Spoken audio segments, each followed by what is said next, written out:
Bonjour à tous et à toutes, nous revenons dans cette nouvelle vidéo pour vous parler de l'intégration dans la société américaine et pour cela, nous allons nous appuyer sur l'expérience de quelqu'un qui vit déjà sur place.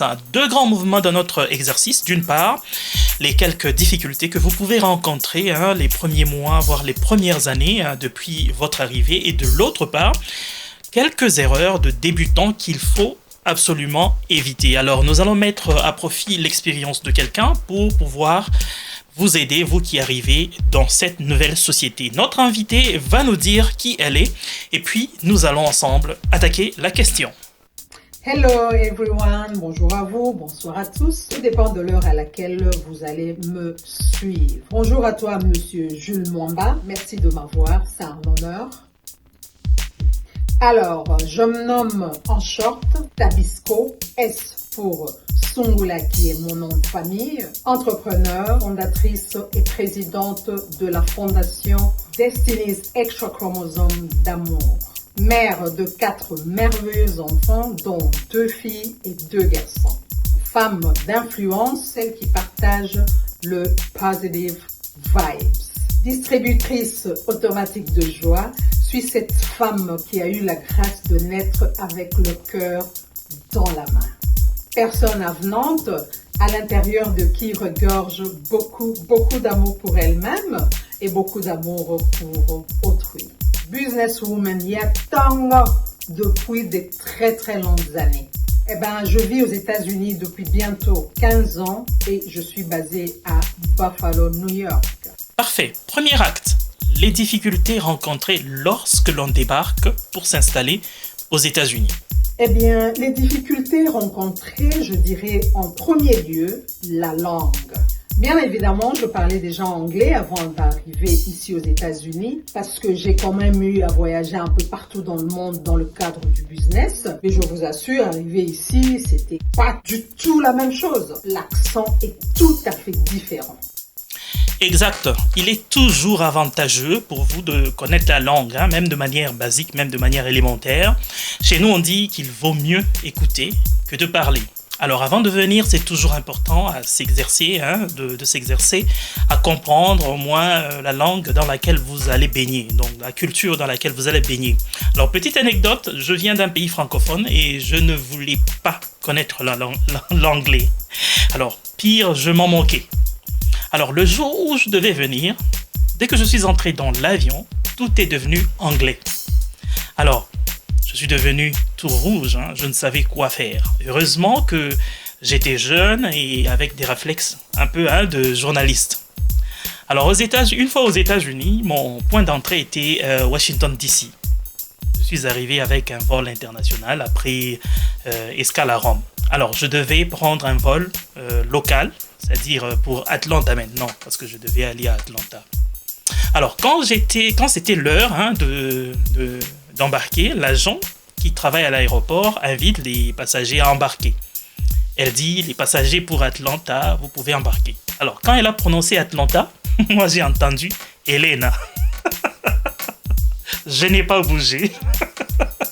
Et quand j'ai vu que tout le monde autour de moi était en train de se lever, je suis allé quand même demander le réflexe. Et ils ont dit non, pour les passagers Atlanta. J'ai dit Atlanta. Ils ont dit Helena. J'ai dit Atlanta. Ah oui, Atlanta. Donc c'est très important de connaître au moins la langue et de comprendre comment elle est utilisée là où vous allez. La deuxième difficulté rencontrée, je dirais le housing. Comment trouver une maison, soit à louer, soit à acheter. Les conditions ainsi que les procédures sont différentes de chez nous. Tout à fait. Aux États-Unis, pour trouver une maison à louer par exemple ou acheter une maison, il faut prouver que vous avez une bonne réputation dans ce domaine-là. C'est-à-dire, vous payez bien et vous ne rompez jamais de contrat ou vous ne provoquez pas de problème. Bref, vous êtes bon pour les affaires. Alors, pour avoir cette réputation, il faut avoir vécu. Or, vous venez à peine d'arriver. Donc, il est vraiment difficile de trouver quelqu'un qui va accepter ce risque-là parce que vous représentez comme un risque. Hein. Ce que les gens font généralement, c'est demander à une connaissance de s'engager, de signer le contrat de bail par exemple pour vous, hein, bien que c'est vous qui allez payer. Mais légalement, c'est la personne qui a accepté de signer le contrat qui est responsable. Donc, c'est une démarche qui repose totalement sur la confiance. Voilà pourquoi c'est toujours important, c'est toujours bien d'aller habiter plutôt où vous avez au moins quelqu'un de confiance, hein, quelqu'un sur qui vous pouvez vous appuyer, quelqu'un qui peut vous servir de béquille d'une certaine manière. La troisième difficulté, c'est le working. Oh my goodness. Les horaires, les shifts du boulot sont totalement différents de chez nous. Moi, perso, j'ai eu du mal à me trouver un horaire qui matche avec mon emploi de temps ainsi qu'avec le programme de mon petit garçon. Cette démarche est quasi difficile car les shifts sont très, très différents de chez nous. La quatrième difficulté, c'est la culture. Elle est totalement différente de la nôtre. Un petit exemple côté habillement, surtout chez les dames. Je ne dis pas que c'est mauvais, hein. Après tout le monde est libre de s'habiller comme il veut, hein. Mais est-il que c'est très, très différent de notre culture, surtout en été. Exactement. Là aussi, la manière de réfléchir et même d'agir, hein, est très différente. Ce choc-là se fait ressentir encore plus sur nous qui ne sommes pas blancs, qui ne sommes pas de race blanche. Tu viens d'un pays où tout le monde, ou presque, vous êtes pareil, mais là, tout de suite, tu es devenu un membre d'une communauté qui est considérée comme minorité. Alors, il faut s'adapter tout de suite dans cette catégorie-là, et souvent ce choc-là est mal vécu par beaucoup d'entre nous. Ensuite, il y a le weather. Oh my gosh. Je viens d'un pays qui a 2 climats et j'arrive ici, j'en trouve 4. Et le plus gros, le winter. Gosh. C'est un froid horrible. Le froid là. Oh my goodness. Surtout que j'habite à Buffalo, New York, qui est juste à la frontière du Canada. Non mais c'est un froid de ouf. Pas facile du tout. Exactement. Et c'est pourquoi la plupart de ceux qui viennent des pays où il fait un peu plus chaud préfèrent souvent le sud, hein, le sud des États-Unis. Là, le climat est un peu plus clément. Mais si vous pouvez vous adapter vite, hein, le nord, c'est aussi quelque chose de bien. Et moi, je préfère, par exemple, moi, personnellement, je préfère le nord. Une autre grande difficulté, c'est la vie de communauté. Ici, nous la perdons totalement. Nous sommes habitués chez nous en Afrique à cette vie de communauté, vous savez. Mais c'est pas le cas ici. Ici, c'est chacun pour soi et Dieu pour tous. Cette vie, cette chaleur communautaire-là, nous la perdons complètement. Oui, c'est vrai. Déjà, les heures de travail, les shifts sont différents. On rentre fatigué. Il y a beaucoup de facteurs, hein, qui entrent en jeu. Il y a ci et là des gens qui tentent, hein, toujours de s'organiser, mais c'est toujours différent de ce qu'on a vécu autrefois chez nous. Donc, il faut s'adapter. Ici, c'est comme vous avez dit, chacun pour soi, Dieu pour tous. D'où il faut avoir certains mécanismes pour pouvoir aller transcender un peu le stress. Nous allons revenir sur ce sujet un peu plus tard avec de plus amples détails pour vous montrer comment est-ce que les gens font pour pouvoir résister au stress et pour pouvoir vivre heureux.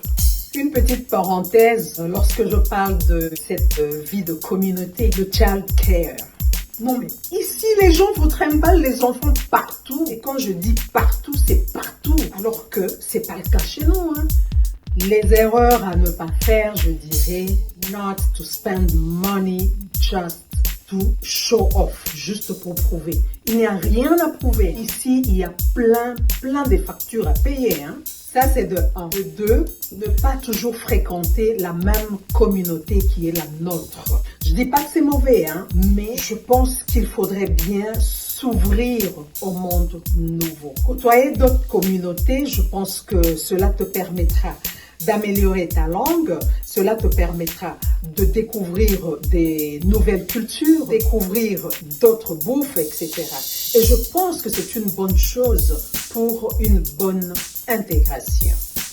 Une erreur à ne pas faire, c'est celle de croire que tu es arrivé au paradis et penser que ta vie est sauvée. Non, non, non, non. Il faudra se mettre en tête que les difficultés, on les rencontre partout.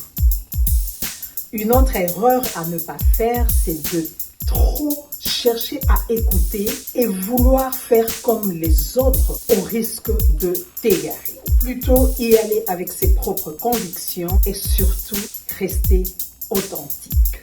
Voilà ce que je peux dire. Voilà qui est bien dit. Merci à vous, Maman Scola, pour ces informations très importantes. Merci à vous également de nous avoir suivis. Nous revenons très bientôt avec une nouvelle vidéo. Ciao.